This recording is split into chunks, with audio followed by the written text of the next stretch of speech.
दो शहरों के लिए जुदागाना निज़ाम को अवामी नेशनल पार्टी तस्लीम नहीं करती।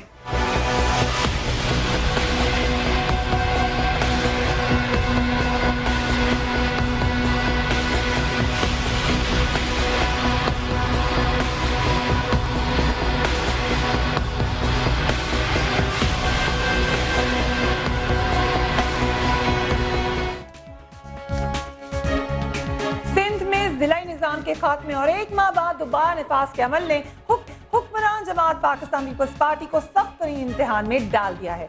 माहिरीन के मुताबिक इस अमल से जहां पीपल्स पार्टी का सिंध कार्ड कमजोर हुआ है, वहीं पीपल्स पार्टी में इख्तलाफात भी खुलकर सामने आ चुके हैं और सबसे काबिल इत्मीनान इत्तेहादी जमात ANP नाराज नजर आ रही है। कहा जाता है कि अगरचे ये सब MQM को मनाने के लिए किया गया, लेकिन उसके बावजूद उसकी हुकूमत में शमूलियत की कोई आसार नजर नहीं आ रहे। अंदरून सिंध बल्दियाती निज़ाम नाफिज किए जाने के खिलाफ सूबे के मुख्तलिफ शहरों में एहतजाज जारी है। बाज़ लोगों के मुताबिक सिंध में कमिश्नरी निज़ाम के खात्मे और बल्दियाती निज़ाम के निफाज पर कौम परस्त जमातों में पाए जाने वाले इस तासुर को भी तक़वियत मिली कि सदर ज़रदारी अपनी हुकूमत को बचाने के लिए सिंध धरती का सौदा भी कर सकते हैं। इसीलिए 13 अगस्त को सिंध की कौम परस्त जमातों ने सूबे में कमिश्नरी निज़ाम के खात्मे पर एहतजाज का फैसला किया है। सिंध यूनाइटेड पार्टी के रहनुमा सैयद जलाल महमूद शाह ने पीपल्स पार्टी की हुकूमत पर सख्त तनकीद की और इस फैसले को सिंध के खिलाफ एक साजिश करार दे दिया। उन्होंने क्या कहा, जरा देख लीजिए।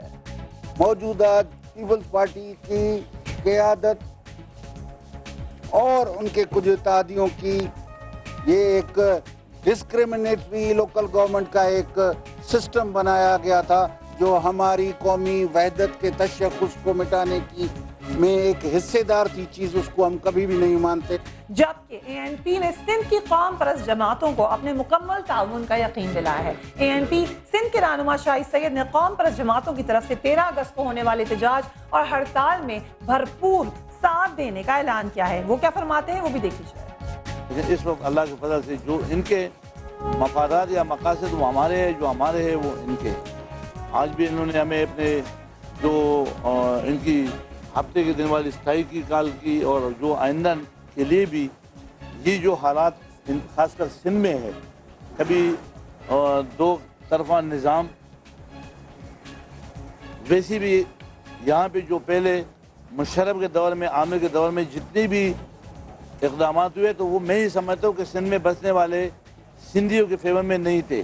सियासी तजिया निगारों का कहना है कि पीपल्स पार्टी की हुकूमत ने मुत्तहिदा कौमी मूवमेंट की ख्वाहिश के मुताबिक शहरी 2001 और जिला हुकूमतों के निज़ाम की बहाली के लिए ऑर्डिनेंस तो जारी कर दिया, लेकिन इस ऑर्डिनेंस के 90 दिनों के अंदर सिंध असेंबली से बिल की सूरत में मंजूर कराना भी एक और काम है, जो कि फिलहाल होता बहुत मुश्किल नजर आ रहा है, क्योंकि पीपल्स पार्टी की बहुत से अरकान सिंध असेंबली ने अपनी क़यादत पर यह बात का बरमिला इजहार कर दिया है कि वो असेंबली में इस बिल की हिमायत नहीं कर सकेंगे, क्योंकि उन्हें अपने हलकों में वोटर्स का भी सामना करना होता है। मुबस्सरीन के मुताबिक MQM की हुकूमत से अलहदगी के बाद कराची में अमन अमान की सूरत हाल ने सदर आसिफ अली जरदारी को एक बार फिर MQM को मनाने के लिए उनकी शराइत मानने पर मजबूर कर दिया, और इसके लिए वो मुफाहमती पॉलिसी में इतने आगे निकल गए कि उन्हें इस बात का भी न हुआ कि जिनके वोटों की बदौलत उन्हें इक़्तिदार मिला, उनकी खुशी किस निज़ाम में है। और ये वजह है कि इस वक्त सिंध में पीपल्स पार्टी के अपने रहनुमा और कारकुन सदर जरदारी के इस फैसले के खिलाफ आवाज बुलंद कर रहे हैं। इस पर बात करने के लिए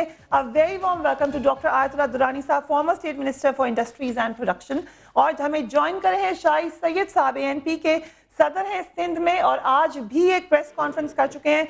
सबसे पहले मैं आपसे आगाज करूंगी डॉक्टर साहब, कहते हैं खाया ना पिया गिलास तोड़ा 12 ने, आपने एक निज़ाम नाफिज किया, वापस किया, आधा नाफिज किया, फिर पूरा नाफिज किया, और पहले सिर्फ MQM नाराज थी, अब आपकी अपनी पीपल्स पार्टी भी नाराज है और ANP भी नाराज है। क्या किया आपने से? बिस्मिल्लाहिर्रहमानिर्रहीम।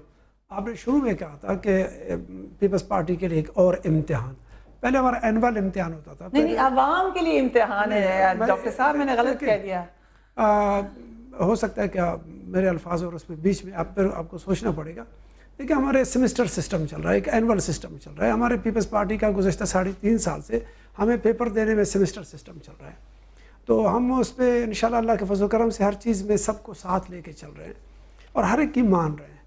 कभी दोस्तों की राय हो जाती है, कभी कोई आगे बढ़ने की कोशिश कर लेता है। इस तरह आपने भी बीच में कहा था कि कॉम परस्तों का भी आपने सुना है।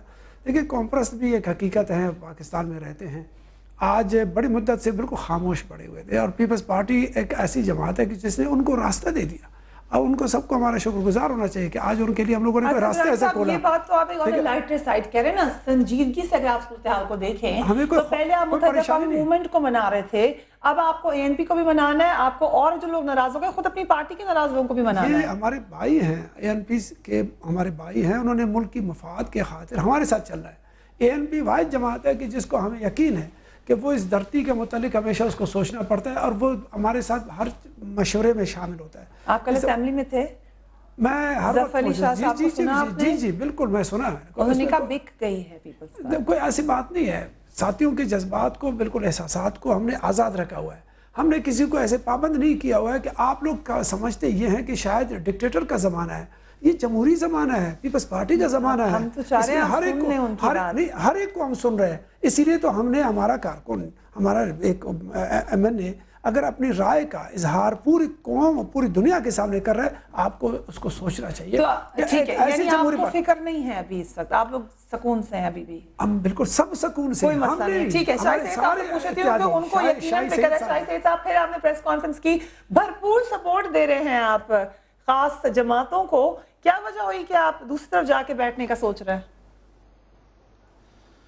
सबसे पहले तो आपका भी शुक्रिया और दुरानी साहब का भी शुक्रिया। और दुरानी साहब ने तो हमारा मसला काफ़ी हद तक हल कर दिया, क्योंकि उसने खुद ये बात मानी कि हम हमेशा जो मुल्क के मफाद के खिलाफ काम होगा उसको बाकी हम मुल्क के मफाद और उसके खातिर हम बिल्कुल इनके साथ तय है और इंशाल्लाह आइंदा भी रहेंगे। लेकिन ये चीज़ इनको रखना चाहिए दिमाग में कि मुल्क के मफाद, मुल्क के ज़ाहिर सिंध भी इस मुल्क का हिस्सा है और सिंधी उतना ही हकदार है इस मुल्क के जितना एक और पाकिस्तानी होता है। हम इस निज़ाम को जो मुशर्रफ का दिया हुआ निज़ाम था, बिल्कुल हम डिक्टेटर का निज़ाम, उनको हम एक बीमारी, एक अजाब, एक मुसीबत के अलावा कुछ नहीं तस्वर करते। चाहे वो दानियाल अजीज़ उसके लिए कितनी भी कस्में झूठे का है, इस प्रोग्राम का पहले शुरू दिन से बुनियाद की झूठे कसम पे रखा था। हमारा बिलीव अकीदा है कि जो लोग झूठे कसम उठाते हैं कि हमारी किसी पार्टी से लेकिन शाहिद सैयद साहब, आपके झगड़ा यहाँ पर दानियाल साहब के साथ तो नहीं है, आपके साथ उस वक्त आपकी इत्तेहादी जमात का मसला चल रहा है। आपकी इत्तेहादी जमात जो बड़ी पार्टी है, अगर वो समझती है कि निजाम बेहतर है तो आप लोग उसके जी फरमाइए। अब मेरी जवाब तो सुन ले। ये निज़ाम हमने क्यों कंडेम किया? बुनियादी तौर पर हम अगर आपने इत्तेहादी से नाराज है तो मैं वो रीज़न तो बताऊँ। अगर आप बोलते ना मैं रीज़न ना बताऊँ और मैं खाली नाराज़ बैठ जाऊँ, तो मैंने अपने इत्तेहादियों को ये बताना है कि हमारी बुनियादी इस निज़ाम से नफरत इसलिए था कि इस सूबाई खुद मुख्तारी में मुदाखलत था और 18वीं तरमीम में जो सूबाई खुद मुख्तारी मिलती है इसमें इस तंजीम के इस निज़ाम के साथ जो मुशर्रफ का दिया हुआ है, इसमें सूबे तो पोस्ट ऑफिस का भी काम नहीं है। यानी डायरेक्ट मरकज़ जो है एक सिटी नाज़िम को पैसा पढ़ने और वो इंतज़ामी तौर पर और माली तौर पर आज़ाद होगा और गवर्नमेंट के अंदर गवर्नमेंट होगा। अब ऐसे प्रोग्राम को जो कि इस वक्त सिंध के अंदर एक वावेला एक इंतशार फैला हुआ है, किलिंग हो रही है, अमन नहीं बन रहा, उसके साथ साथ इस किस्म की नफरत की बात है जो दीवारों पे लिखा जाता है, महाजरों की सुबह की बातें लिखी जाती है, नफरतें हो रही है। उस दौरान पे आप लेकर के मुशर्रफ के पिछले 10 सालों से अभी तक वो सिस्टम चल रहा है कि शहरी हैदराबाद और कराची को सिंध से अलग तस्वर किया जाता है। ये एक और बहस आपने उसकी तरफ इशारा कर दिया, इस पर बात करूंगी। ज़फ़र अली शाह साहब हमें ज्वाइन करें, पाकिस्तान पीपल्स पार्टी के लीडर हैं। Thank you very much for joining me Zafar Ali Shah साहब। कल आपने असेंबली में ये बात कही कि सेल आउट है, किसकी तरफ इशारा कर रहे हैं आप? सेल आउट किसको कह रहे हैं? कौन बिका है, किसके हाथ बिका है? क्या कहा आपने? क्या कर रहे हैं? सेल आउट आपने कहा। मैं नहीं समझा जी। सेल आउट आपने कहा, पीपल्स पार्टी ने इस के खिलाफ आपने एहतजाज किया, आप खुद ही उसको रोशनी डाल दीजिए। ये वो तो जाहिर है कि अब जो चीज ये आप एक लेबोरेटरी बन गई है मुल्क, इसमें एक पार्लियामेंट्री डेमोक्रेसी के उसूल होते हैं। पार्लियामेंट्री डेमोक्रेसी ये है कि जो उनका सरबराह चीफ मिनिस्टर या ऊपर वफाक में प्राइम मिनिस्टर होता है। अब ये है कि बीच में एक मुशर्रफ साहब ने नाज़िम बिठा दिया और नाज़िम इनडायरेक्टली इलेक्टेड, लेकिन उसको है तो नॉन पॉलिटिकल लिखा हुआ उसमें लोकल गवर्नमेंट ऑर्डिनेंस में 2001 में, लेकिन आगे जो उसके है वो तो है तो सियासी आदमी। वो सियासी आदमी लॉ एंड ऑर्डर पर और पुलिस को हुक्म दे सकता है। और ये है कि आप बताएं वहाँ MP और MNA बैठे हुए हैं, जब ये 2001 में जब इलेक्ट हुए थे उस वक्त कोई एमपी नहीं था, क्योंकि मुशर्रफ ने वो उल्टा दिया था निज़ाम को। मगर with due respect Zafar Ali Shah साहब, खुद पीपल्स पार्टी ने ये बात कह दी, भले देर से कही, मगर प्रेस कॉन्फ्रेंस करके शजील मेमन साहब ने ये बात कह दी कि वो तो सपोर्ट करते हैं कमिश्नरी निजाम को। तब एक चीज कौन सपोर्ट करते हैं? वो कमिश्नरी निजाम को सपोर्ट करते हैं, खुद शजील मेमन साहब ने कहा है अपनी प्रेस कॉन्फ्रेंस में। ये कमिश्नरी निजाम को मैं भी सपोर्ट कर रहा हूँ, मैं यही तो कर रहा हूँ। कमिश्नरी निजाम क्यों कहते हैं? आप उसको कहें कि लोकल गवर्नमेंट का जो प्रॉपर निजाम पहले होता है, डिस्ट्रिक्ट गवर्नमेंट का निजाम नहीं चाहिए हमें। सिटी डिस्ट्रिक्ट गवर्नमेंट या दूसरे डिस्ट्रिक्ट गवर्नमेंट नहीं चाहिए। ये नया निजाम ला करके उन्होंने बेड़ा गर्क कर दिया है। और ये जो वहां पर एमपीए भी होगा, एमएनए भी होगा, वहां नाजिम के भी उम्मीदवार बनेंगे।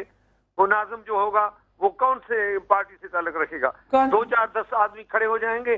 लास्ट टाइम पीपुल्स पार्टी के उम्मीदवार जो खड़े हुए थे उनको मनाने के लिए चीफ सिंध मुस्लिम लीग के, सिंध पीपुल्स पार्टी के सदर कायम अली शाह साहब आए और उन्होंने जो फैसले किए उनको ही उन्होंने पार्टी के जिलों में लोगों ने नहीं माना।